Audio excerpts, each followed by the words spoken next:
पहले भी किस तरीके से पोर्नोग्राफी केस को लेकर मुसीबत में पड़े थे, जेल की सलाखों के पीछे भी गए, वो भी हमने देखा। और अब एक बार फिर से उन पर मुसीबतों का पहाड़ ईडी के रूप में टूट पड़ा है। ऐसे में ये जान लीजिए कि राज कुंद्रा पर आखिर आरोप क्या है, जिसको लेकर ये पूरी जांच पड़ताल जो है वो की जा रही है। हॉटशॉट्स ऐप के जरिए एडल्ट वीडियो स्ट्रीम किए राज कुंद्रा पर आरोप लगा है। एप्पल गूगल ने अपने प्ले स्टोर से हटा दिया था। ब्रिटेन की कंपनी को सब्सक्रिप्शन पर एडल्ट कंटेंट उन्होंने बेचा। 2019 में हॉटशॉट्स को 25.000 अमेरिकी डॉलर में बेचा गया। 2019 की यह बात है जब उन्होंने अमेरिकी डॉलर में हॉटशॉट्स को बेच दिया था, जिस पर एडल्ट कंटेंट स्ट्रीम किए गए। ये बड़ा आरोप राज कुंद्रा पर लगा है। और अब संभल से जुड़ी हुई बड़ी खबर आपको बताते हैं, जहां राहुल गांधी आज संभल जाने वाले हैं। ये उनकी तरफ से ऐलान किया गया था कि बुधवार को संभल जाएंगे, लेकिन पीड़ित परिवार से मुलाकात करने के लिए संभल यात्रा को लेकर क्या प्रशासन भी अलर्ट मोड पर है।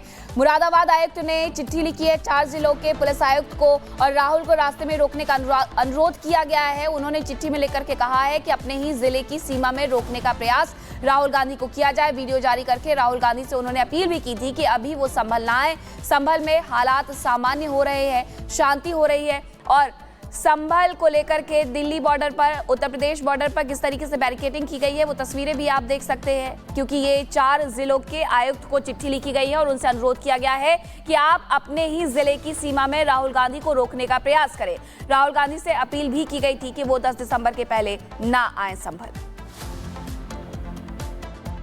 इस डेलीगेशन में हमारे नेता आदरणीय राहुल जी, प्रियंका जी, हमारे प्रभारी अविनाश पांडे जी, मैं स्वयं और हमारे उत्तर प्रदेश के सांसद, ये सभी लोग संभल जाएंगे। नहीं, देखिए, निश्चित तौर से 163 जो इन्होंने लगाया है, इसमें 5 आदमी से ज्यादा नहीं जा सकते।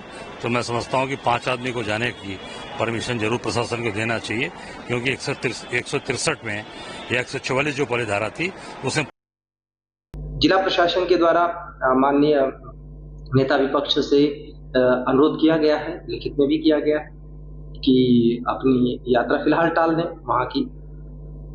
जब एक बार स्थिति सामान्य हो जाती है तो हम किसी को नहीं रोकेंगे। तो कम से कम जब तक जिस जिलाधिकारी का आदेश है और जिसकी हर रोज समीक्षा भी करता है जिला प्रशासन, अगर परिस्थितियां उससे पहले भी ठीक हो गई तो हमें कोई आपत्ति नहीं, और अगर तब तक भी ठीक नहीं होंगी तो उसके अनुरूप फैसला लिया जाएगा।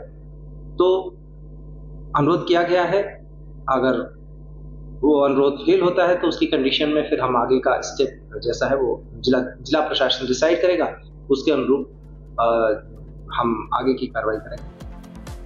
तो संभल अब शांति की राह पर चलता नजर आ रहा है, लेकिन इस राह में रोड़े डालने वाले कुछ सियासतदान हैं, कुछ नेता ऐसे हैं जो चाहते नहीं कि संभल शायद शांत हो। यही एक बड़ी वजह है कि पॉलिटिक्स इस पर काफी हो रही है और संभल आने जाने का जो सिलसिला है वो नेताओं का देखा जा रहा है। अजय राय को जब रोका गया था, उनकी तरफ से कहा गया था कि जब तक संभल से पाबंदी नहीं हटेगी वो नहीं जाएंगे संभल, लेकिन अचानक से फिर से संभल का भूत कांग्रेस के सर पर सवार हो गया है। संभल जाने की तैयारी हो गई है, लेकिन इन सब के बीच संभल का पाकिस्तान कनेक्शन भी सामने आया है।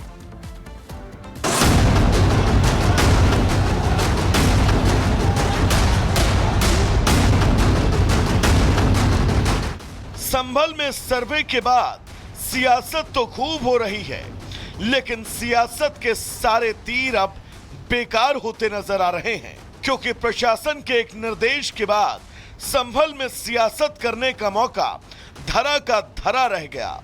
पहले समाजवादी पार्टी ने संभल जाने की कोशिश की तो योगी की पुलिस ने उससे ये मौका छीन लिया, और अब उसी रास्ते पर कांग्रेस आगे बढ़ने के बारे में सोच रही है।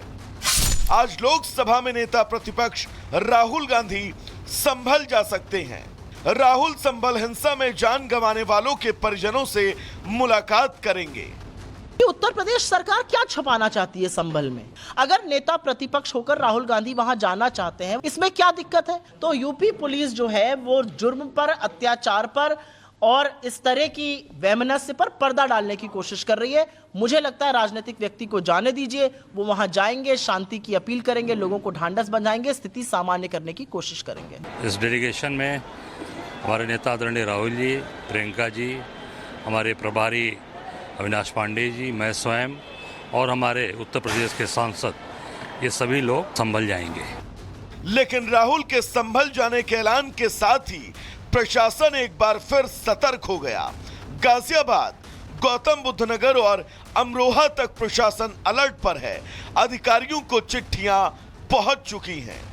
डीएम संभल ने गौतम बुद्ध नगर और गाजियाबाद पुलिस आयुक्त को चिट्ठी लिखी है। साथ ही अमरोहा और बुलंदशहर के पुलिस अधीक्षकों को भी चिट्ठी लिखी है। डीएम ने राहुल गांधी के प्रवेश नहीं करने तथा रास्ते में ही रोकने का अनुरोध किया है। अभी स्थिति सामान्य है संभल में। वहाँ पर बाजार भी सामान्य तौर पर खुल रहे हैं। जिलाधिकारी के द्वारा 10 तारीख तक वहाँ पर बाहर से लोगों के आने पर प्रतिबंध लगाया गया है। इसलिए सबसे हम रिक्वेस्ट कर रहे हैं कि फिलहाल अभी संभल ना आवे। माननीय नेता विपक्ष से भी प्रशासन लगातार बातचीत कर रहा है, रिक्वेस्ट कर रहा है कि अभी अपना प्लान जो भी है वो कैंसिल कर दें। जितने भी माननीय जनप्रतिनिधि है उनसे अनुरोध किया गया है कि 10 तारीख तक वो जनपद संभल ना आए तो अच्छा रहेगा। इसके लिए उनको संदेश भी पहुंचाया गया है और 163 BNSS जो जनपद संभल में लागू है उसके बारे में अवगत कराया गया है।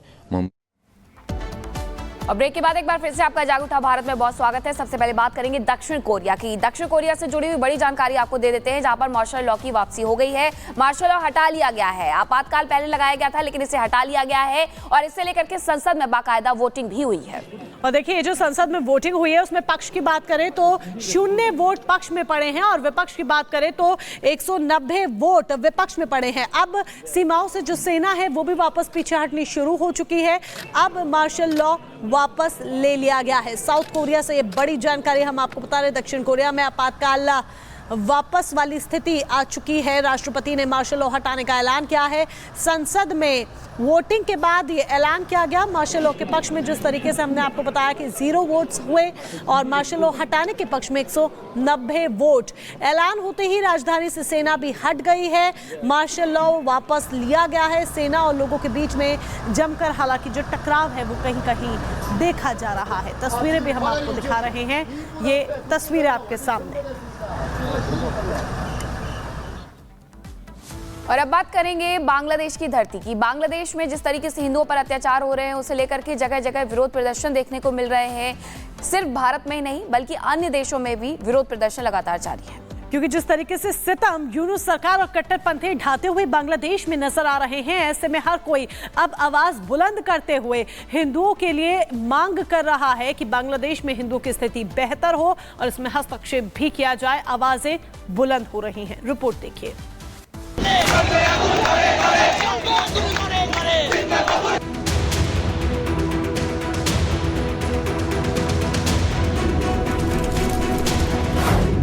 हिंदुओं पर अत्याचार, यूनुस सरकार का दोहरा चरित्र, देश भर में